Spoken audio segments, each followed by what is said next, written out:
Welcome, everybody. Marc David here, founder of the Institute for the Psychology of Eating.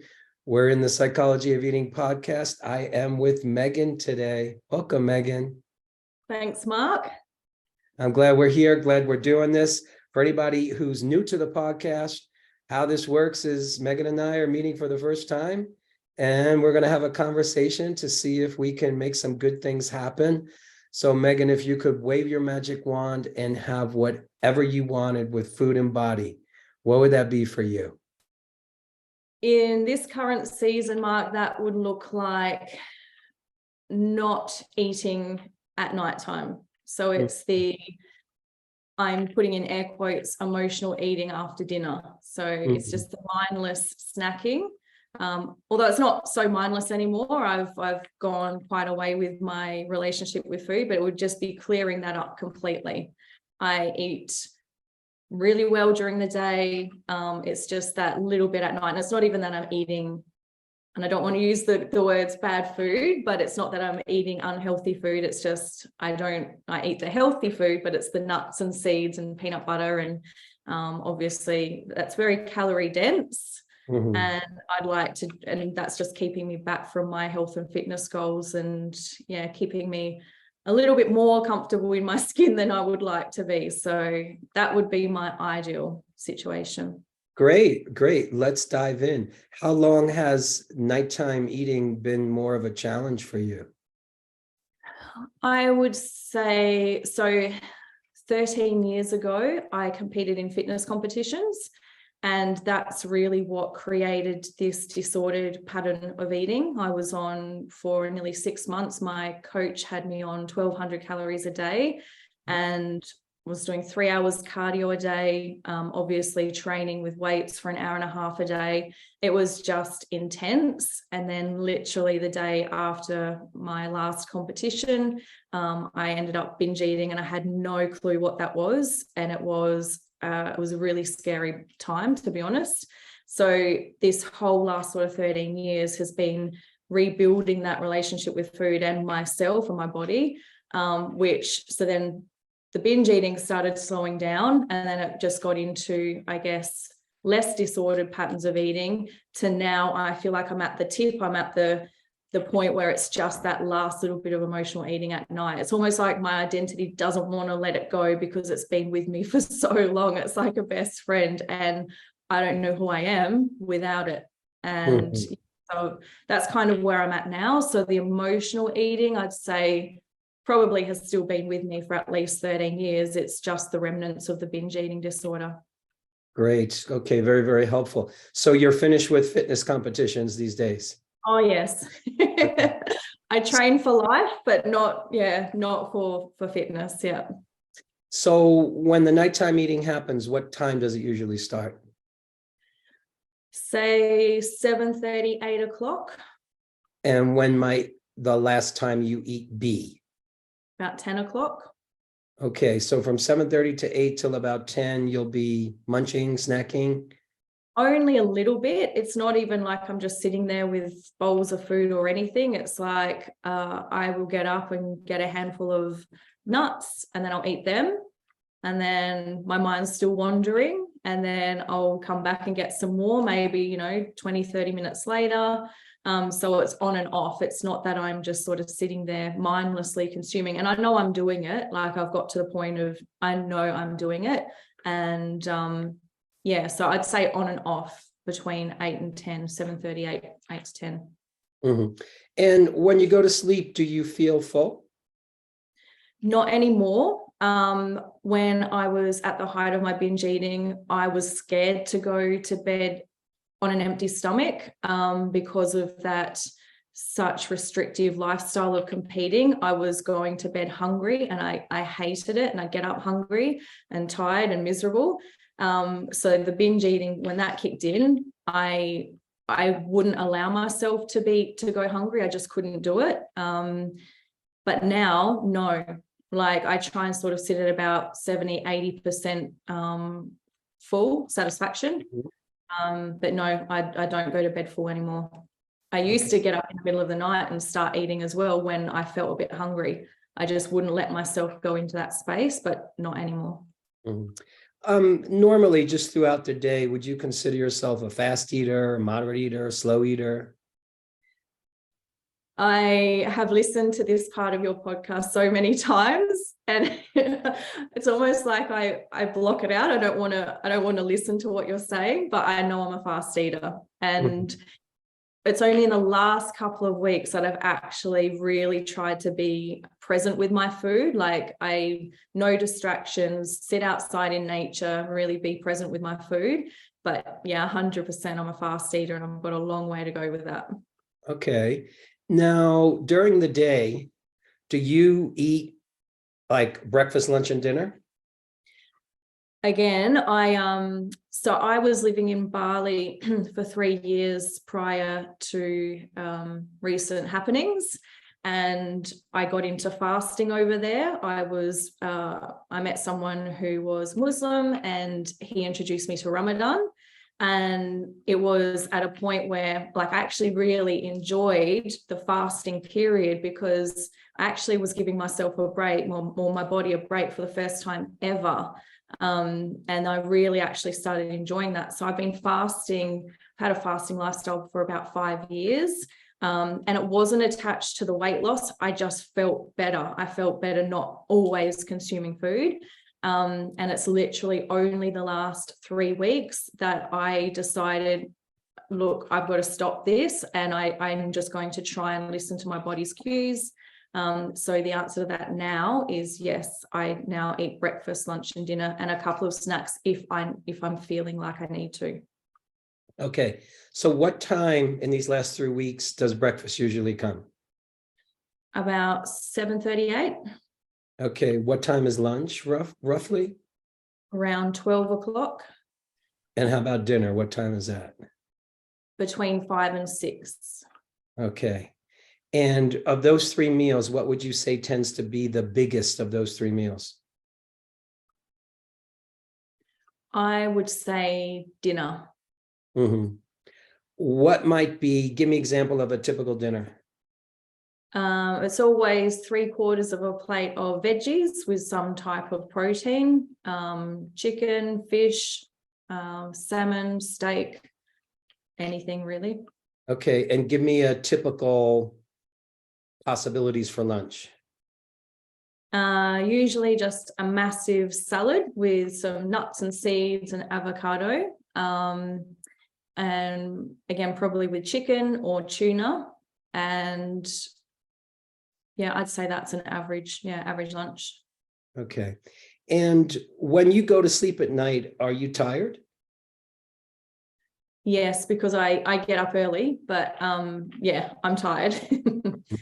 Do you live alone right now? Yes. Mm-hmm. When you finish dinner, other than you finding yourself snacking for that couple of hour period here and there, what's happening in your life from the time you finish dinner till the time you go to sleep, other than snacking? Like what's your rhythm, what's your flow, what's your rituals? That's really interesting. So I know that my disordered patterns of eating was they stemmed from a need for love and connection. Like I know that my competing experience was actually quite traumatic. It's a really long story, but it was very traumatic.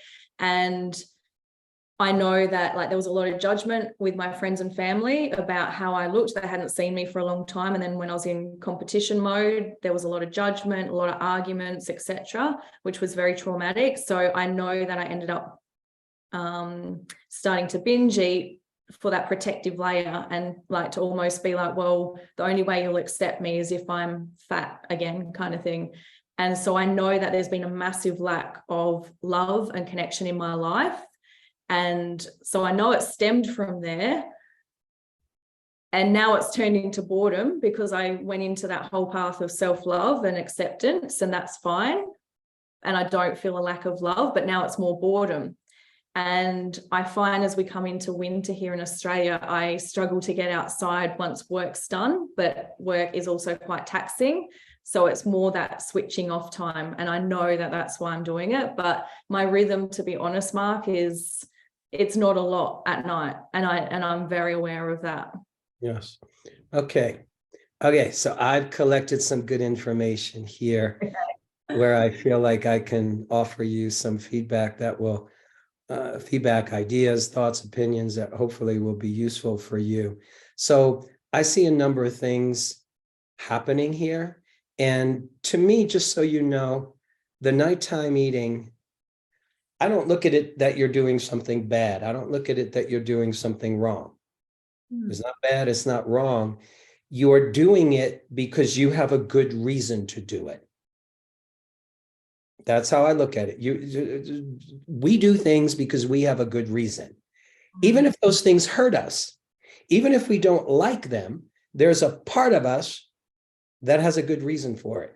And that those reasons can be rooted in our inner world, our psychology. Sometimes those reasons are rooted in our biology. So part of me asking you about your eating rhythm, like what time do you have breakfast, lunch, dinner? Give me typical examples. What happens is sometimes, not all the time, sometimes people who are eating a lot at night after dinner haven't actually eaten enough during the day. So they've been kind of dieting during the day or in a kind of secretly dieting during the day or secretly limiting their calories during the day. And therefore, when it comes evening time, even though you just had dinner, the brain and body are registering a nutritional deficit. And we're driven to eat. That's not happening for you, in my opinion, because what I hear is you're basically having 3 good meals a day.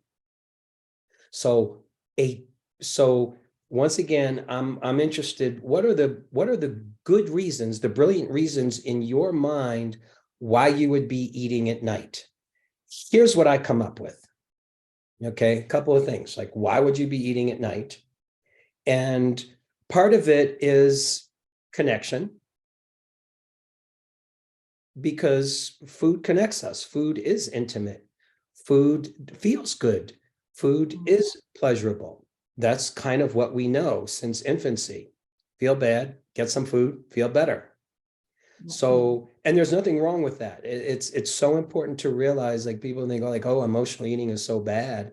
And emotional eating is only problematic when it becomes problematic for us. I'm doing this so much, I can't control it, I can't stop it, I'm gaining weight. Okay, then we need to look at it. But you and I are emotional beings. We bring our emotion to everything. You bring your emotion to your relationships, to your work, to your to any pastime that you do, and we bring our emotions to eating. I love food. There's certain foods I really like. There's certain foods I really don't like. There's certain people I like to eat with. There's certain restaurants I like to go to. Emotional eating. You go out on a date and have a dinner. That's an emotional eating experience. You're kind of checking each other out while you're having dinner. So we eat with emotion. Like if you think of it, what's the opposite of emotional eating? Would it be unemotional eating? That sounds so boring. So you're an emotional being. You bring your emotions to the table. That's a beautiful thing.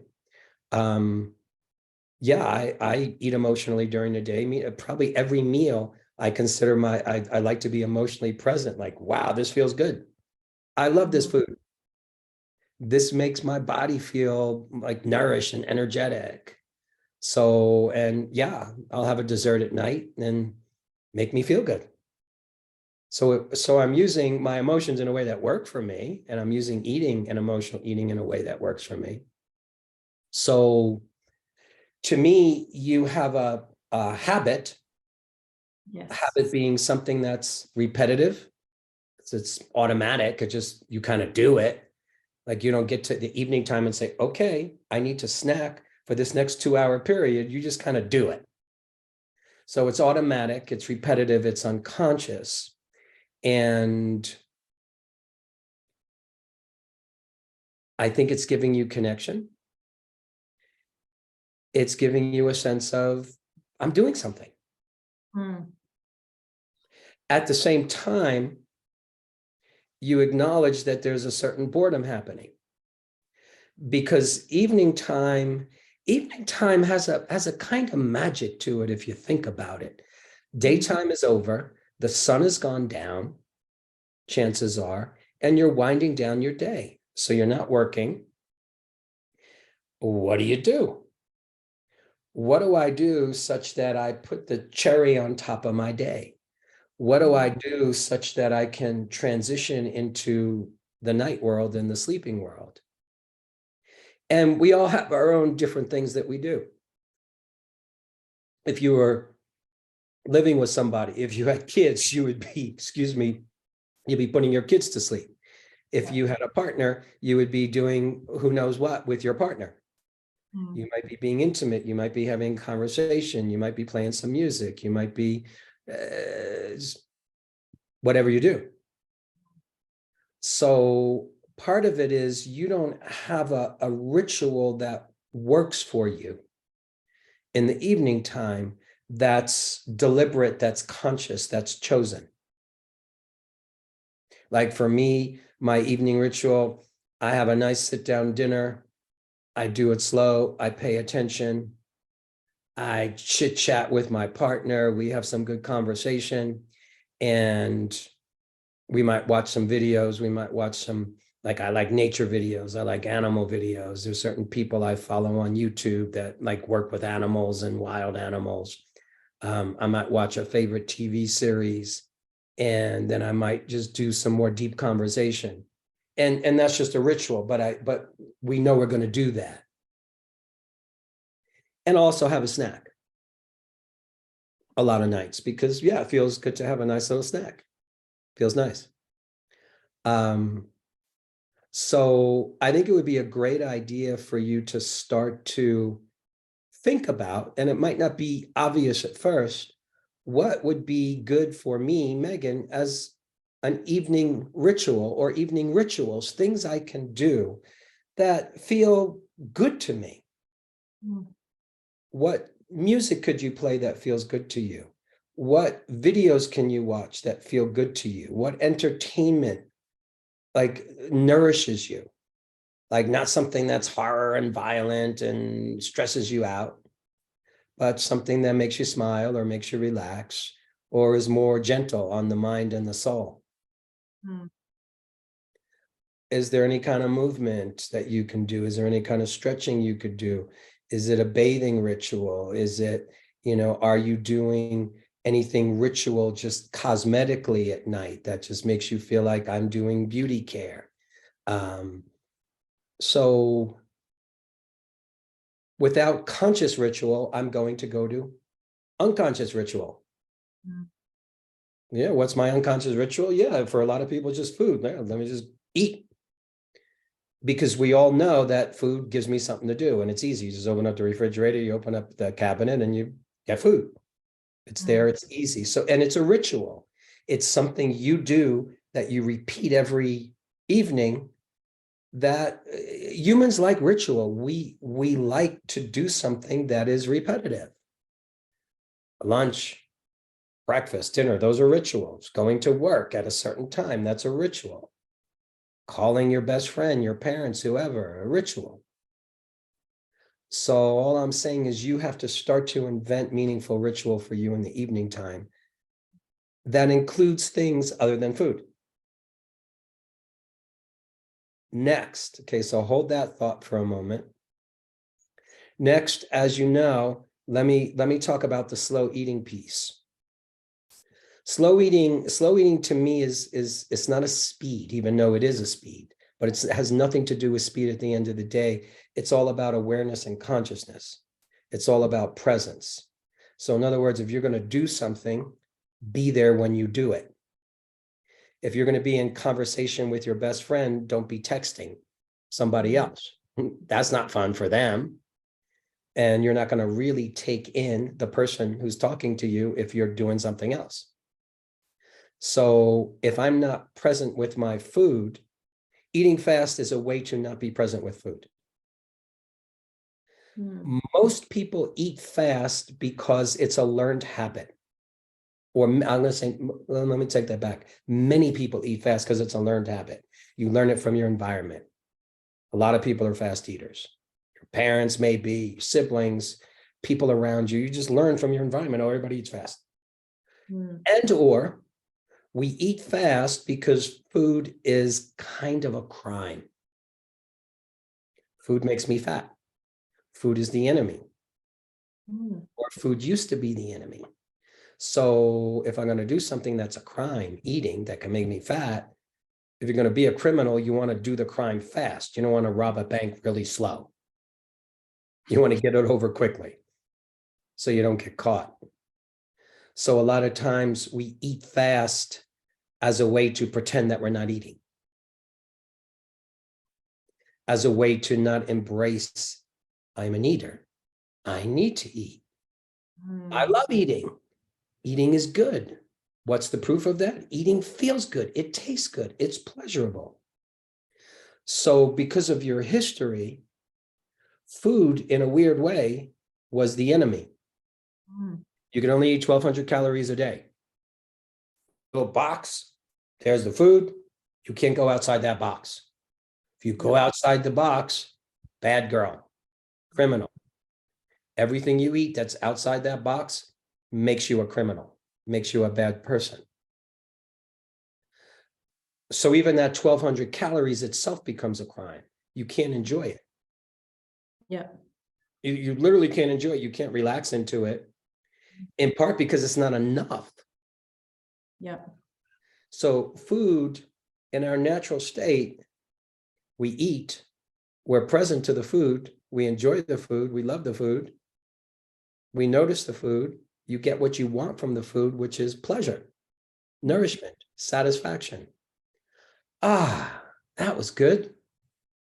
Finished. So that's a natural experience of eating. But if my head says food is bad, food is the enemy, I got to get this done quickly, then your body and brain actually don't get what they need, what they require, which is pleasure, satisfaction. So there's the head phase of digestion, cephalic phase digestive response means that we require taste, pleasure, aroma, satisfaction in order to regulate our appetite. Because if I eat a meal really fast, the brain doesn't register taste. It doesn't register satisfaction. And it takes head brain and your gut brain, the brain in your belly, the enteric nervous system, they both have to talk to each other and say, hey, is there enough nutrients in my system? Are there enough macronutrients, micronutrients, vitamins, minerals? Did I get enough water? Did I get enough fiber? And after a certain amount of time, oh yeah, okay, we're good. And natural appetite kicks in. It's like, oh, finished. So when you were doing fitness competition, and maybe even before that, you were teaching yourself how not to be an eater. You were teaching yourself essentially how not to eat. Don't eat enough food. Don't enjoy food. Trying to see it as the enemy. Limit it as best you can. No animal in nature does that. You eat what you require. Once you get what you require, animals are good. They don't just keep eating and eating and eating. Once they get what they need, they're done. So what I'm saying is during the day, you need to teach yourself to become an eater. Be present with the food, enjoy it. So it sounds like you know what to eat in terms of the foods that you're choosing. Now you just need to learn how to eat, which is as a relaxed human who's welcoming in the food and being present to it. Now, the reason why that's hard is because there's this part of ourselves that just habitually eats fast. It's hard to change a habit sometimes, but it's even harder to change the habit of eating fast because you're asking yourself to be in a nourishing and peaceful relationship with food and receive pleasure and enjoy it, which is the last 13 years, we're not telling you that. The last 13 years, we're telling you, don't enjoy food. You can't enjoy it. You have to limit it. You have to limit yourself. And this is going to be painful. And it was painful. So because you don't get enough satisfaction during the day, when nighttime comes, you're at a satisfaction with food deficit. Even though you had enough food, the brain is saying, I didn't get such a great experience. Again, it's like being with a friend who doesn't pay attention to you. You're going to walk away feeling like you didn't get to hang out with your friend. So your brain is driving you a little bit to eat because of the fast eating during the day. Brain is also driving you to eat at night because you have no other ritual that you're doing. And in the face of boredom, we'll fill it with the easiest thing we know.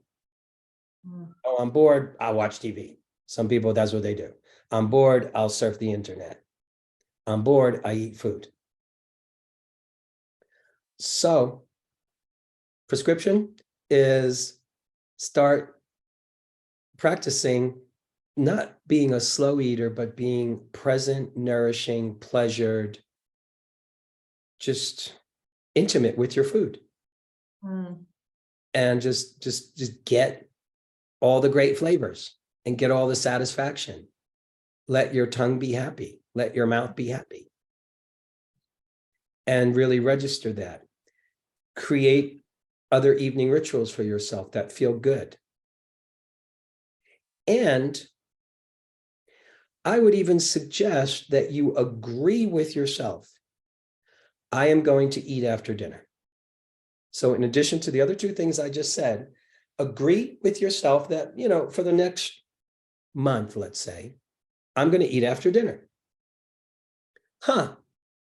What would I like to eat after dinner? What would feel good to me?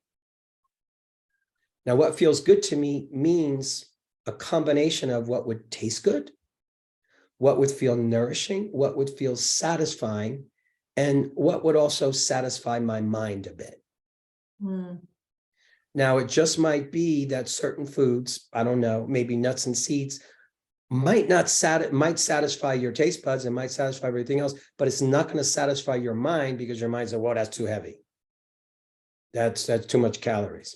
So what else could you eat that's satisfying,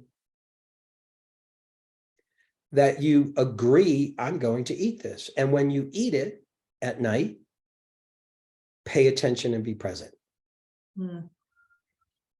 So make your nighttime eating conscious and aware. The reason why you spread it out over a 2-hour period is because that's a ritual. That's your evening ritual.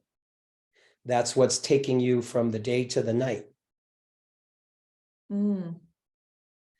And you're not really present to it because I'm not supposed to be eating. This is emotional eating. Food is bad for me.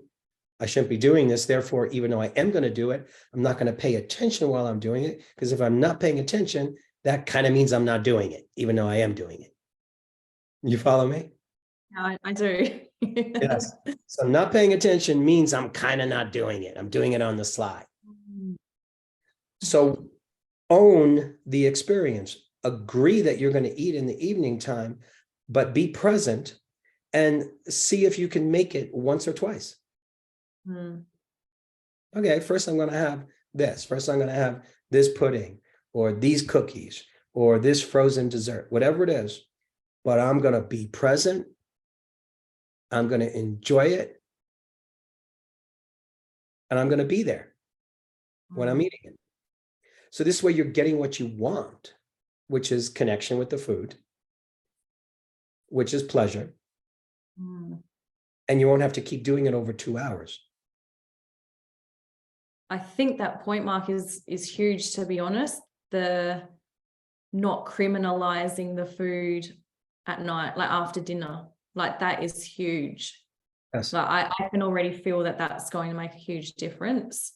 And lately it's again, just I've made some massive changes in the last few weeks because I'm done with this. I don't want to live like this anymore. And I know I've come a long way, but I hope this does wave that magic wand we were talking about at the start, But like the last few weeks, I have been playing around with, okay, what I finally was at the supermarket and went, well, you know, you're going to eat after dinner. Like, what does your soul really want? Like, really want, without the rules. And I ended up choosing an ice cream. And obviously, the first few nights, like I know that I stop snacking. Once I've had that, I am satisfied because the nuts are not doing it. Like, and I know they're not going to do it, and I still do it because it's the healthier option than the ice cream. That's what's going on in my head. But I end up eating more because I'm not satisfied. And so I've been allowing myself to have the ice cream, but I'm still noticing there's those remnants of the food rules because I'm still a little bit internally saying, oh, this is bad, you shouldn't be eating this. Yes. So I'm still. So you got it. You're decriminalizing it. It's literally not a crime. All you're doing is eating some fun food at night because you know something? It feels good. Nobody ever died from eating ice cream at night. You know, nobody ever got put in jail for eating ice cream at night. And I don't know that it's bad for your health. Like literally, I don't know that it's bad for your health. It's if anything, if you get the pleasure you want, pleasure relaxes us. Yes. What you're trying to do at night, what we're setting ourselves up to do, again, the nighttime is your runway into sleep. So everything that we do in the evening time technically should be moving us in the direction of relaxation, pleasure, inwardness, and just nourishing and feeding your soul. Now, food can be nourishing and feed the soul, and it could be pleasureful, and it could be relaxing. Music can be that. Certain kinds of entertainment can be that. Certain kinds of reading can be that. Certain kinds of conversations can be that. But it's all in the interest of I'm giving to myself. I'm nourishing myself. I'm being present with myself. And I'm winding down my day in a good way. Yeah, I have definitely noticed the difference between if I choose the healthy option after dinner, my nervous system still feels on fire, like it still feels quite stressed. But as soon as I do relax into the ice cream and I'm very present with it, I'm not eating distracted, I'm really there with it, I just feel, because essentially food is soothing as well. And I feel like my whole body just relaxes, and it almost like takes a breath, and it's like, we are safe, it's okay. Great. But I've been criminalizing that because I'm like, well, now you're using food to relax and soothe. That's bad. Like that's some of the self-talk that's going on. Yes. And the truth is, using food to soothe and relax is good. It's good when we are present to it. It's good when we're doing it in a way that works for us. If I unconsciously use food to self-soothe and relax, and I'm just like shoveling it down, and eventually your body's going to relax. If you shovel down enough food, you will relax because your body needs to digest the food, all the food that you just ate. And in order to digest it, you need to be in a relaxation response because that's where digestion happens at its peak, in the relaxation response, which is why a lot of people, they feel stressed, they binge eat a lot of food, and then they relax. Because once you hit enough food, for each person, that amount is different, but they hit enough food in the system, the body automatically relaxes. But they're eating unconsciously. So food is a completely legitimate strategy if it works for you and it does work for you. Like, oh, that ice cream just brings me down. So basically what it's doing is it's giving you a peak pleasure experience that really works for you. Great, use it. And if you're present to it and aware, then you're not going to overeat it to the degree where you're guilty. You're going to just have enough because you're there. You're enjoying it. But if I'm eating the ice cream and go, oh my God, I really shouldn't eat this. It's bad for me. It's no good. I can't be present to the pleasure. Under stress, the body blunts pleasure receptors. So cortisol, the main stress hormone, blunts the body to pleasure. It blunts cellular receptors to pleasure, such that if you're under stress, in order to receive pleasure, you need to eat more food, or you need to get more of a massage to feel pleasure as if you were relaxed. So right now, if you're the most relaxed person in the world, and I give you some ice cream, you're going to feel really good. But if you're super stressed out and I give you some ice cream, you're going to really have to have more and more and more of it. Like, oh, okay, now I got it. Because again, the optimum state to receive pleasure is the relaxation response. At the same time, what's interesting is anything that gives you pleasure moves you into the relaxation response. So if you say to me, ice cream is really pleasurable to me and my whole body relaxes, like, yeah, so it is moving you into a relaxation response. And you can help that process by doing your best to let go of optional stress in the moment. Optional stress means, oh my God, I shouldn't eat this, is bad for me. Oh my God, this is fattening. Oh my God, I'm a criminal. That's optional stress. You're not a criminal, you're a person. You had a long day, you worked a bunch, and you want some pleasure. Like, it's real simple. Yep. You want pleasure. You're like every other creature on earth that is designed to seek pleasure and avoid pain. That is how every single-celled organism, every lizard, every mammal, every human is programmed to seek pleasure and avoid pain. So a lot of times our pleasure doesn't come until the end of the day. Unless your job is pleasurable or you've had pleasurable moments during the day, then pleasure doesn't happen until evening time, when it's like, okay, this is my time now. What gives me pleasure? That's why I was talking about you having an evening ritual that has things other than food or additional to food that give you pleasure.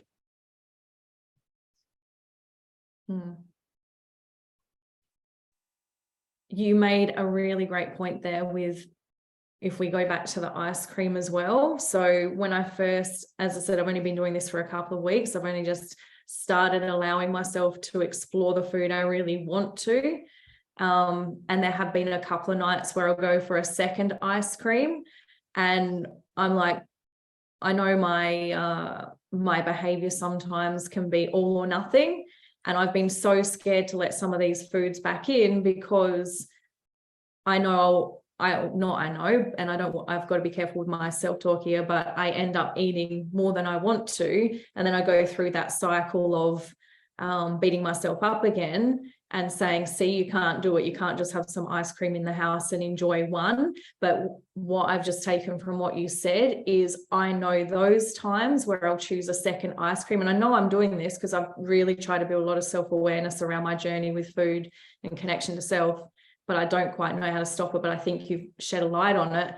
I know in those moments when I choose a second one, it's because I'm not as present and I'm still stressed. So I have some neighbors who make a lot of noise at night or pretty much the whole day. And I know I'm coping with that through, instead of speaking up to them, I'm actually using the food as well. But it could be anything. It could be an extra stressful day. So I'll have an extra ice cream. So that's massive, Mark, actually, to hear that, because I honestly thought it was just me. I can't stop at one. I was starting to worry. And then I cut out the ice cream for a few days, but my brain keeps thinking about how much pleasure it was giving me after dinner. And I was satisfied with that one ice cream.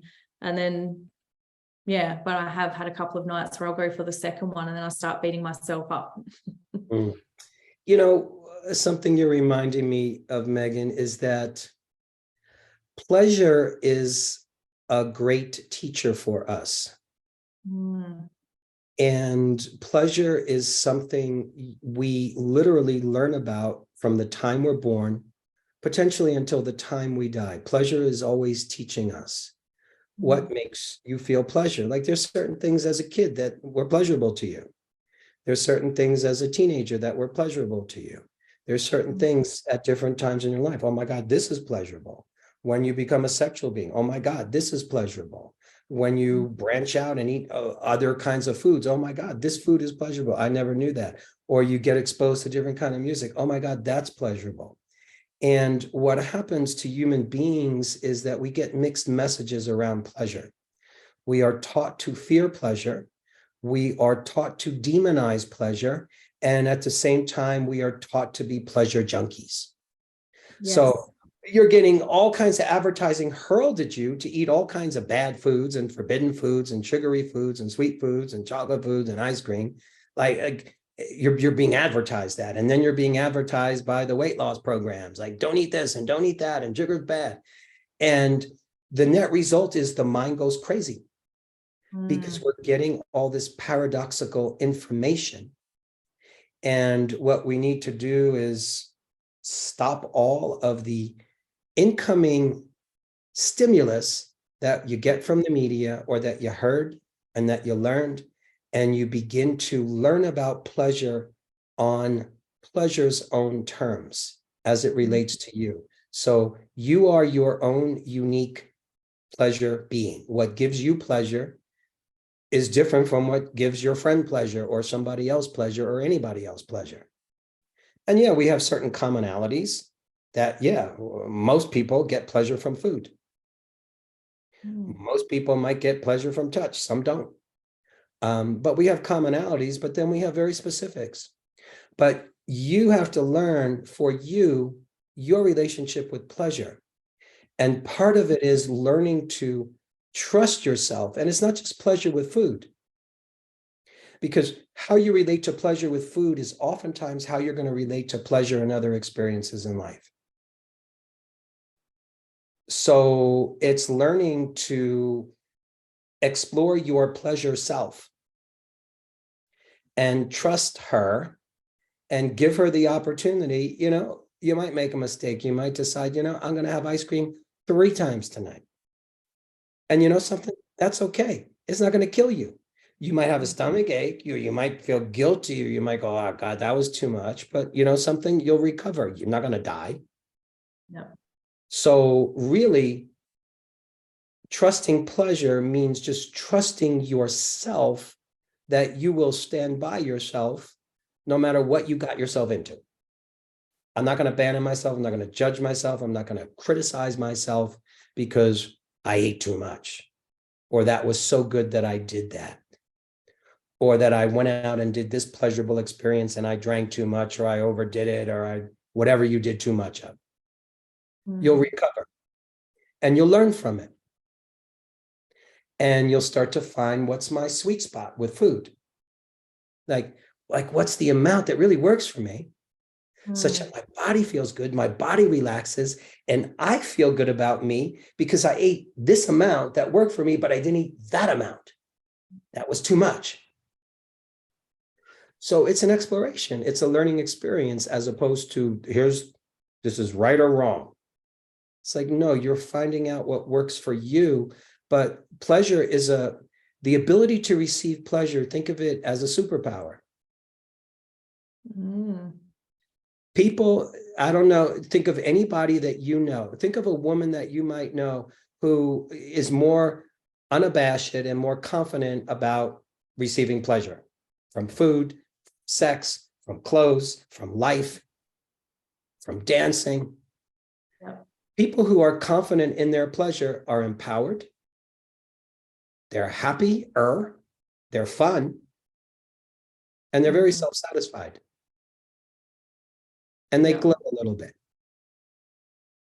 And I have been her, and so I get what I'm receiving from you is so loud and clear, because I've definitely had moments in my life, a lot of moments, and like that, even when I was living in Bali, my life was so full and so joyful, and everyone that was following me and my journey of moving to Bali they'd comment constantly, like, barley looks good on you. And it was just because I was fully receiving. I was receiving everything, and the weight dropped off. I didn't even try and diet.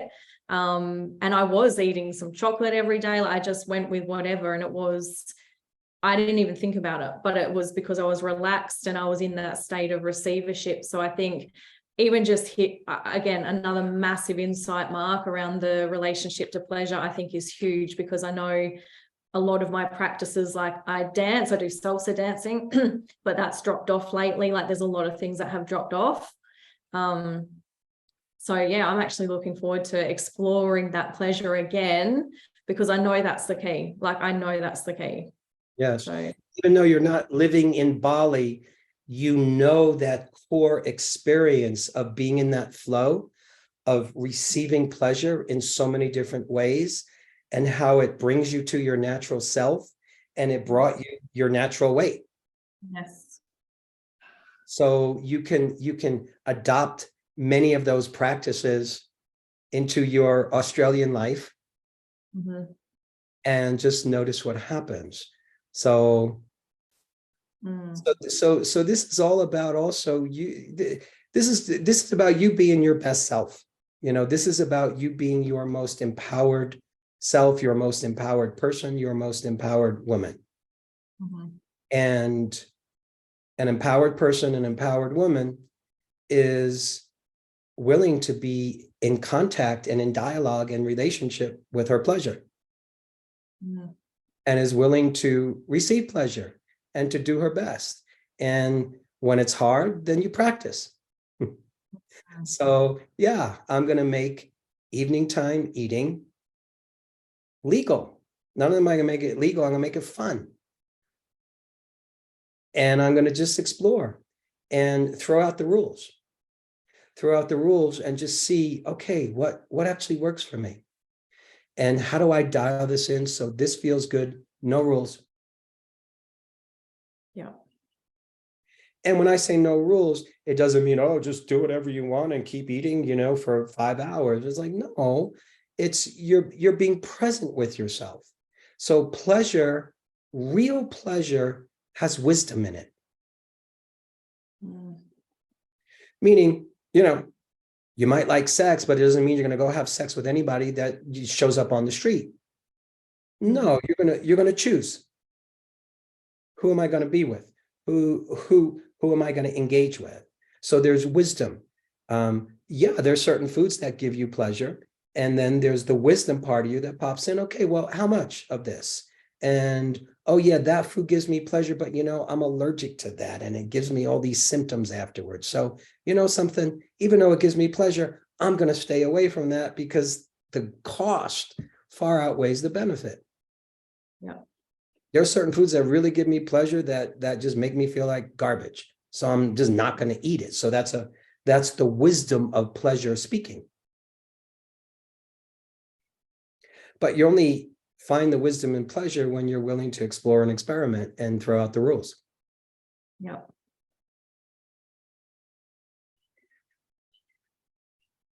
What a good conversation, don't you think?